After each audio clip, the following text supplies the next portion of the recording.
Hello students, welcome to Azam classes. हम अपना chapter पढ़ रहे थे इशू ऑफ डिबेंचर।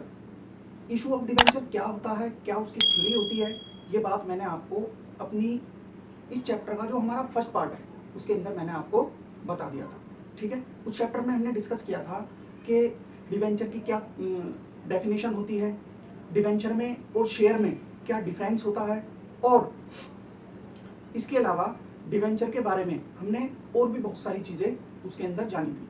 अगर आपने पीछे की वीडियोस नहीं देखी है तो प्लीज़ आप एक बार जाकर के पीछे की वीडियोस को देखिए, तो आपकी समझ में आ जाएगा कि डिवेंचर क्या होता है। ठीक है जी, आज की क्लास के अंदर हम बात करेंगे इशू ऑफ डिवेंचर की। ठीक है, कि डिवेंचर इशू किस किस तरीके से होते हैं और क्या इसका अकाउंटिंग ट्रीटमेंट होता है। ठीक है, तो बात करते हैं इशू ऑफ डिवेंचर की।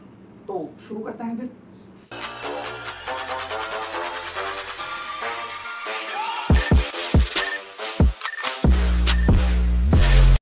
इशू ऑफ डिवेंचर को पहले मैं आपको अपने शब्दों में थोड़ा सा समझाने की कोशिश करूंगा। देखिए, कंपनीज एक्ट के अंदर जो हमारा कंपनीज एक्ट है 2013, उसके अंदर तो ये बताया हुआ है कि जब कंपनी अपने डिवेंचर इशू करती है, जब कंपनी अपने डिवेंचर इशू करती है तो मिनिमम सब्सक्रिप्शन होना चाहिए। ठीक है, यानी जितने लोग ले रहे हैं वो मिनिमम होना चाहिए, मगर उसने कुछ ना कुछ परसेंटेज नहीं बताई। हालांकि उसको बताना चाहिए था, मगर इसके बारे में क्लियरली जो बताया है वो हमें securities exchange board of India यानी सेबी ने बताया है कि मिनिमम सब्सक्रिप्शन कितनी होनी चाहिए। Minimum subscription as per SEBI 75% होनी चाहिए। 75% होनी चाहिए। ये कैसे होगी? देखिए, जब कंपनी मार्केट के अंदर अपने शेयर इशू करती है तो उसको कहा जाता है इशूड शेयर। ठीक है, क्या कहा जाता है? Issued share. जब लोग उसके डिवेंचर को लेंगे, जब लोग उसके डिवेंचर को लेंगे तो उन डिवेंचर पर जो उसने इशू किए थे उन पर लगभग 75% होने चाहिए। मिनिमम कितने होने चाहिए? 75% होने चाहिए। अगर 75% हो गए तो उन्होंने, उस कंपनी ने सेबी की इस रूल को फॉलो कर लिया।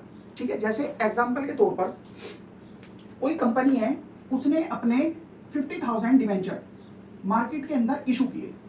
ठीक है, तो इस 50,000 डिवेंचर के अंदर से 50,000 डिवेंचर के अंदर से 75% मिनिमम, कम से कम कितना होना चाहिए? 75% सब्सक्राइब हो जाने चाहिए। सब्सक्राइब कितने हो जाने चाहिए? 75%। ठीक है जी, ये बताया गया है हमारे सेबी गाइडलाइन में। ठीक है, इसके अलावा अब ये बात तो हो गई कि सब्सक्रिप्शन कितना होना चाहिए कम से कम, ये बात भी हुई। फिर इसके बाद बात आती है कि कंपनी कितने तरीके से पैसा ले सकती है। कंपनी दो तरीके से पैसा ले सकती है, ये बात भी मैंने आपको बताई हुई है कि कंपनी कितने तरीके से पैसा ले सकती है। ठीक है, ये बात बिल्कुल सेम उसी तरीके से है जैसे कि मैंने आपको शेयर के चैप्टर में बताया था। जो इससे पहले वाला चैप्टर था शेयर का, उसके बारे में भी मैंने आपको बताया था। इस क्लास में क्या, जो हमारा एक पूरा चैप्टर है, इस चैप्टर में और शेयर के चैप्टर में थोड़ा ही डिफरेंस है, सिर्फ अकाउंटिंग ट्रीटमेंट का। ठीक है, मैं आपको बता दूंगा कि कहां कहां थोड़ा थोड़ा डिफरेंस है। बाकी लगभग ये समझिए 95% ये बिल्कुल सेम उसी की ही तरह है, पर थोड़ा बहुत ही अंतर है। बस अंतर थोड़ा बहुत अकाउंटिंग ट्रीटमेंट में है और थोड़ा सा हमारी थ्योरी के अंदर है, जैसे कि मैंने आपको बताया है।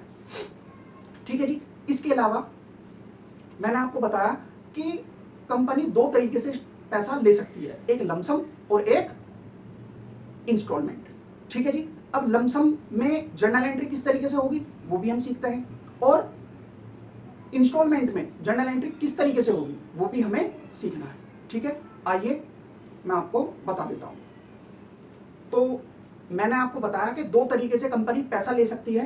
कैसे ले सकती है? लमसम और इंस्टॉलमेंट। अब जब लमसम लेगी तो जर्नल एंट्री किस तरीके से होगी, आइए उसको थोड़ा सा समझते हैं। लमसम हमारे शेयर के चैप्टर में भी लेती थी, ठीक है, मगर वहां में और यहां में बस थोड़ा सा ही डिफरेंस है। अकाउंटिंग ट्रीटमेंट में थोड़ा ही डिफरेंस मिलेगा। क्या मिलेगा? आइए, जब कंपनी के पास पैसा आएगा तो कंपनी सबसे पहले रिसीव की एंट्री करेगी, और रिसीव की एंट्री होगी bank account debit, bank account debit to debenture application and allotment account. ठीक है जी। Being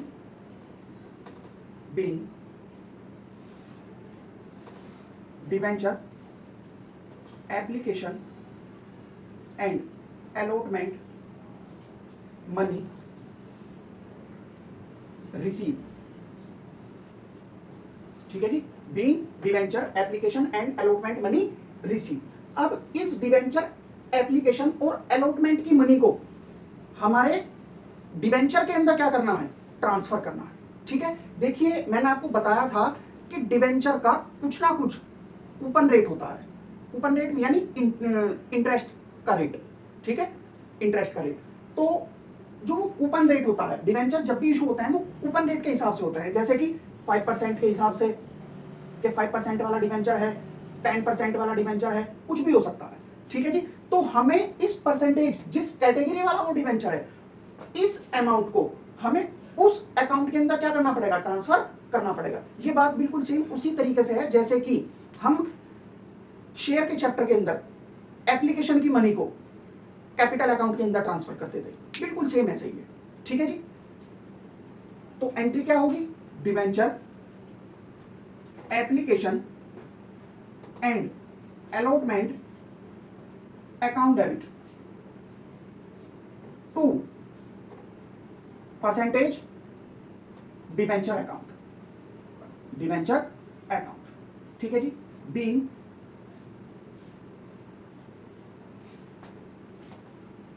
debenture application and allotment money transfer to the debenture account, debenture account.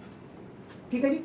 अब इस परसेंटेज के सामने जिस परसेंटेज की कैटेगरी वाला वो डिबेंचर होगा, यहां पर उस परसेंटेज का नाम आ जाएगा। जैसे एग्जांपल के तौर पर ये डिबेंचर 5% वाला है तो 5% आ जाएगा। अगर ये डिबेंचर 10% वाला है तो 10% आ जाएगा। इसके अलावा और कोई परसेंटेज है तो वही परसेंटेज यहां पर आ जाएगी।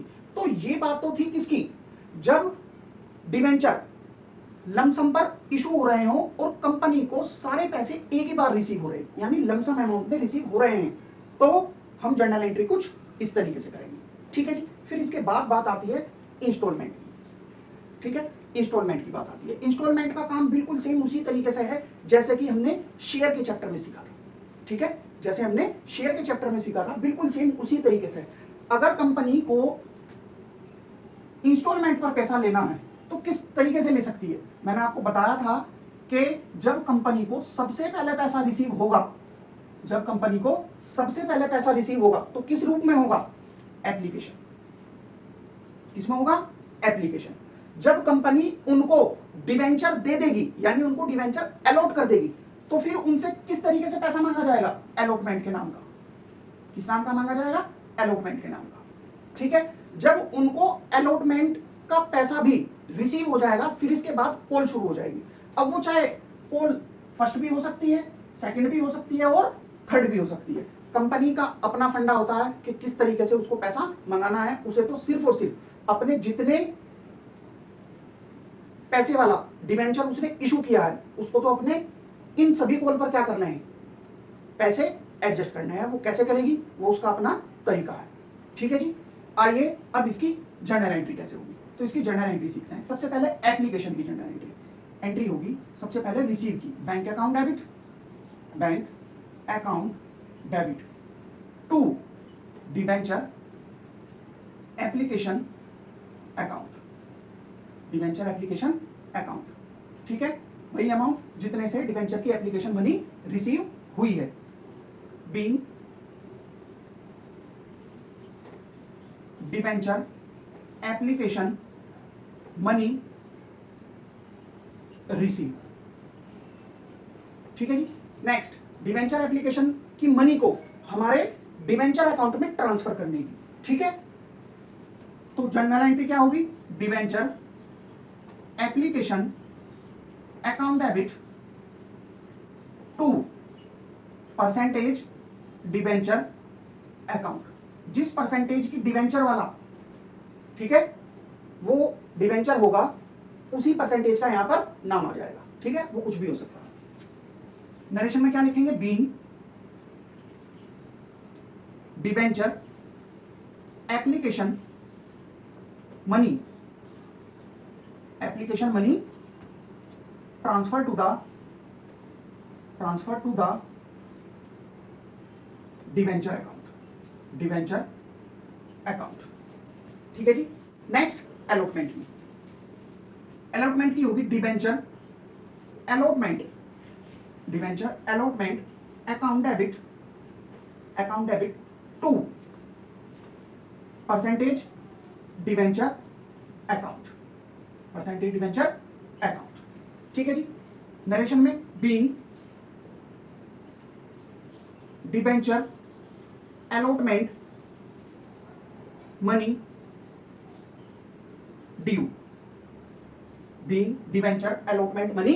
ड्यू, ठीक है जी। अब इसकी क्या होगी, रिसीव की एंट्री। तो क्या एंट्री होगी उसकी एंट्री होगी bank account debit to debenture allotment account, ठीक है जी। नरेशन में क्या आएगा, being debenture allotment money receive, ठीक है जी। नेक्स्ट फर्स्ट पोल, ठीक है जी। अब पोल शुरू हो गई है। पोल की एंट्री क्या होगी, आइए उसको भी सीखते हैं। Debenture first call account debit to percentage debenture account being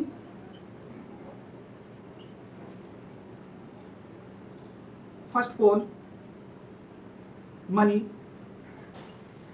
due, ठीक है जी।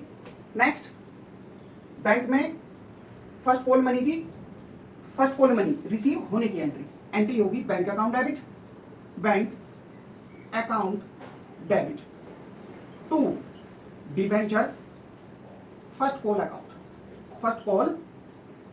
अकाउंट, ठीक है जी। नरेशन बीइंग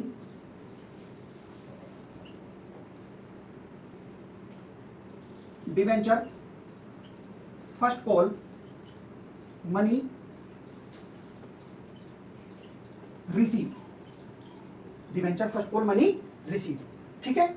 एक छोटी सी बात मैं आपको बता दूं, हालांकि मैंने आपको शेयर के चैप्टर के अंदर बता दी थी, फिर भी मैं आपको बता देता हूं। देखिए, अगर यही कॉल फाइनल कॉल हो जाए तो आप इसी एंट्री को कैसे करेंगे, debenture first and final call account debit to जो परसेंटेज होगा वो डिवेंचर अकाउंट, ठीक है जी। फिर इसके बाद next entry bank account debit to debenture first and final call account.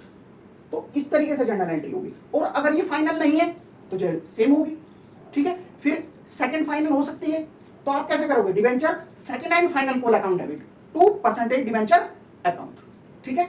और फिर आगे का आपको पता ही है कि किस तरीके से करना है, फाइनल नाम आ जाएगा, बस अंतर इतना, ठीक है जी। तो मैं आपको बताना चाह रहा था कि शेयर की जनरल एंट्री में और डिवेंचर की जनरल एंट्री में क्या डिफरेंस है। आप ध्यान देना, जो हमारी शेयर की जनरल एंट्री आती वहां पर बार बार शेयर का नाम लिया जा रहा था।